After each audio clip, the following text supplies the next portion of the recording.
Good afternoon. I want to thank you all for taking the time to come today, and although this is a very difficult case to talk about, it's important that the proper information be given to the public. Before I get into the details of the investigation, I want to thank the officers in my department who worked on this case, as well as those investigators from the Sheriff's Office that provided their assistance. Their professionalism, integrity, and diligence worked to bring this investigation to closure.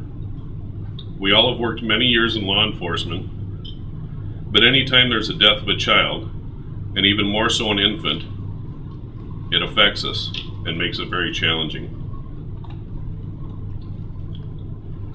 On July 9th at approximately 8:19 a.m., the Grant County Sheriff's Office was notified that an infant was found deceased at a residence on West North Street in the city of Boscobel. The Boscobel Police Department responded to the scene and confirmed that the 3-month-old girl was deceased, and the Grant County coroner was notified. Due to the child being so young and having no known medical issues, an autopsy was conducted later in the day.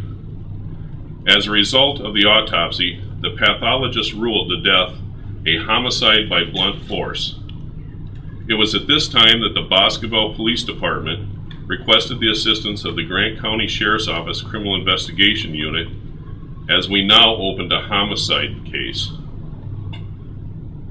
The initial investigation was completed, and based on the evidence and interviews, Mark Rand, the father of the child, was arrested.